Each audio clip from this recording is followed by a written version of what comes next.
Hello and welcome friends, let's ক্র্যাকের তরফ থেকে তোমাদের সকলকে স্বাগত জানাই। আজকে আমরা পিএসসি ক্লার্কশিপের পিওয়াইকিউ অর্থাৎ প্রিভিয়াস ইয়ার কোয়েশ্চেন্সের পার্ট 5 নিয়ে আলোচনা করব। যদি কারো আগের পার্টগুলি না দেখা থাকে তাহলে অবশ্যই দেখে নিও। তাহলে চলো স্টার্ট করা যাক। আজকের পার্টে আমরা যে অঙ্কগুলি নিয়েছি সেই অঙ্কগুলি কিন্তু আমরা পরীক্ষার হলে হুবহু দেখতে পাবো, এবং এই অঙ্কগুলি যদি আমরা নাও পাই তাহলে কিন্তু আমাদের সেম টাইপের কোয়েশ্চেন্স আসবে। তো যদি আমরা এই অঙ্কগুলি খুব অল্প সময়ে কীভাবে করা যায় তার ট্রিকটি আয়ত্ত করতে পারি তাহলে কিন্তু খুব ভালো একটা স্কোর করা যাবে পরীক্ষার হলে। তো আজকের ভিডিওটি আমরা সেই শর্ট ট্রিক নিয়ে আলোচনা করব। চলো স্টার্ট করা যাক। ফার্স্ট কোয়েশ্চেন দেখো, A/B ইকুয়াল টু হচ্ছে 3:4 এবং B/C ইকুয়াল টু 6:5 হয়, তাহলে H/C কত হবে? তাহলে কি করব না, একটা আমরা ছক তৈরি করব A, B, C।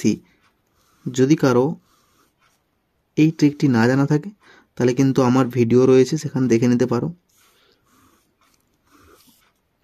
রয়েছে H/B, অর্থাৎ আমি এখানে 3:4 লিখলাম।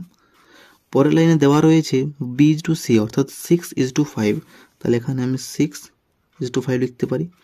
এরপর এই যে ফাঁকা জায়গাগুলি রয়েছে কি করব না, এখানে 4 রয়েছে তাহলে এখানেও তারপরে কিন্তু 4 হবে।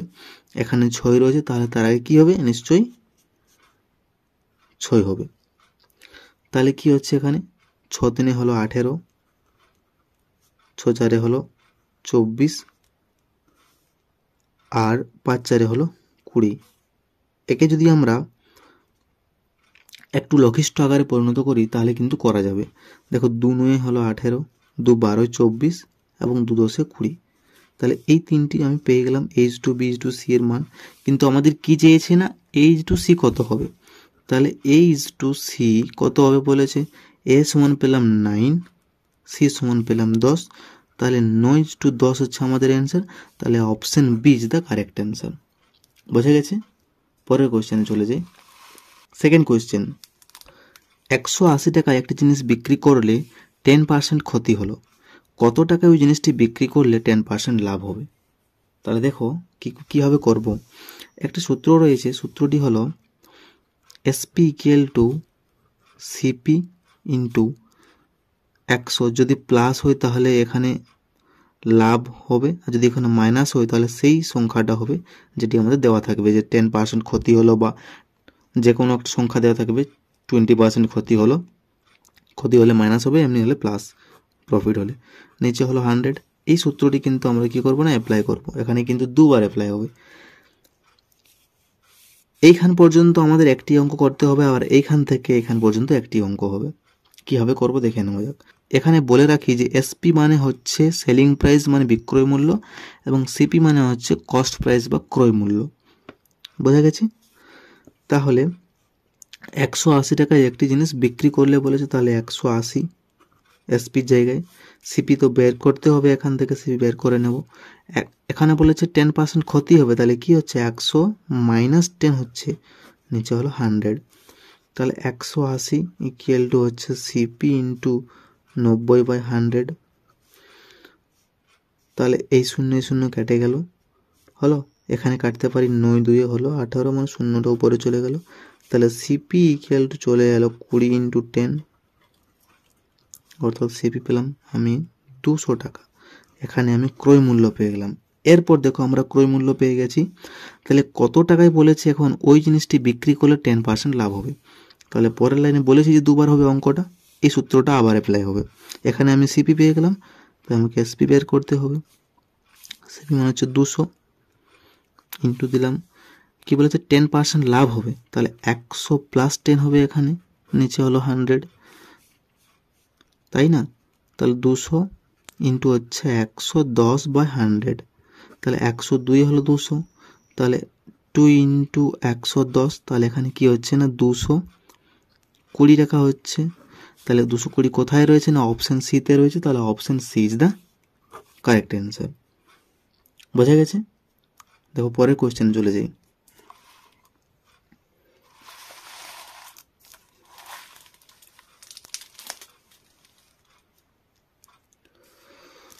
বলেছে বি একটি কাজ এর তুলনায় দ্বিগুণ দ্রুততায় সম্পন্ন করে, এ যদি একটি কাজ 36 দিনে সম্পূর্ণ করে তবে এ ও বি একত্রে কত দিনে ওই কাজটি সম্পূর্ণ করতে পারবে। খুব ভালোভাবে অঙ্কটি বুঝতে হবে, কারণ এখানে একটু ঘুরিয়ে দেওয়া রয়েছে।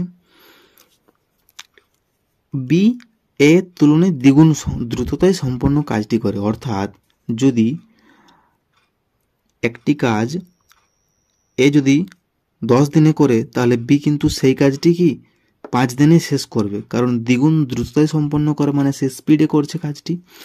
তাহলে দেখো এ কাজটি করছে কি না 36 দিনে করছে, তাহলে বি কত করবে, এইটি হচ্ছে দ্বিগুণ, আর বি কিন্তু এর থেকে দ্বিগুণ দ্রুততায় কাজ করে, অর্থাৎ তার সময় কিন্তু দুগুণ কম লাগবে। তাহলে 36 কার ডবল, 18 ডবল, তাহলে এ নিশ্চয়ই 18 দিনে করছে, তবেই না সে বি এর দ্বিগুণ সময় লাগাচ্ছে। আর যদি বলা হয় যে এর থেকে দ্বিগুণ কম একটু স্পিড করছে, দ্বিগুণ স্পিডে করছে, তাহলে কিন্তু সে 18 দিনে করছে কাজটি।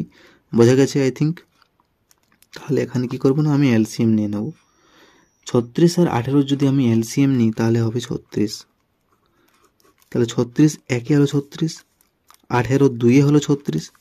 তাহলে এখানে দেখো আমি এ এর কর্মদক্ষতা পেলাম 1, বি এর কর্মদক্ষতা পেলাম 2, কিন্তু আমাদের এখানে কি বলেছে এ ও বি একত্রে কতদিনে কাজটি সম্পূর্ণ করবে।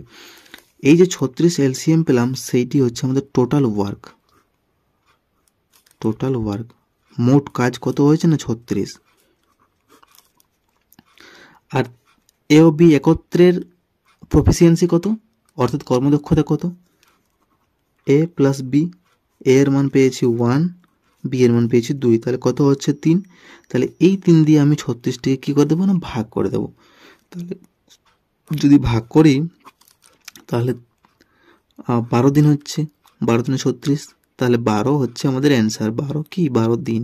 তাহলে এটি কোথায় রয়েছে না অপশান সিতে রয়েছে, তাহলে option C is the correct answer. বোঝা গেছে? তাহলে আজ এই পর্যন্তই, আশা করি তোমাদের বোঝাতে পারলাম। খুব শীঘ্রই নেক্সট পার্ট নিয়ে আসছি, তো ওদিন সঙ্গে থাকুন এবং ভিডিওটি ভালো লাগলে অবশ্যই like, comment, share and subscribe করুন এবং পাশে থাকা বেল আইকনটি ক্লিক করুন। So take care, keep growing and stay motivated.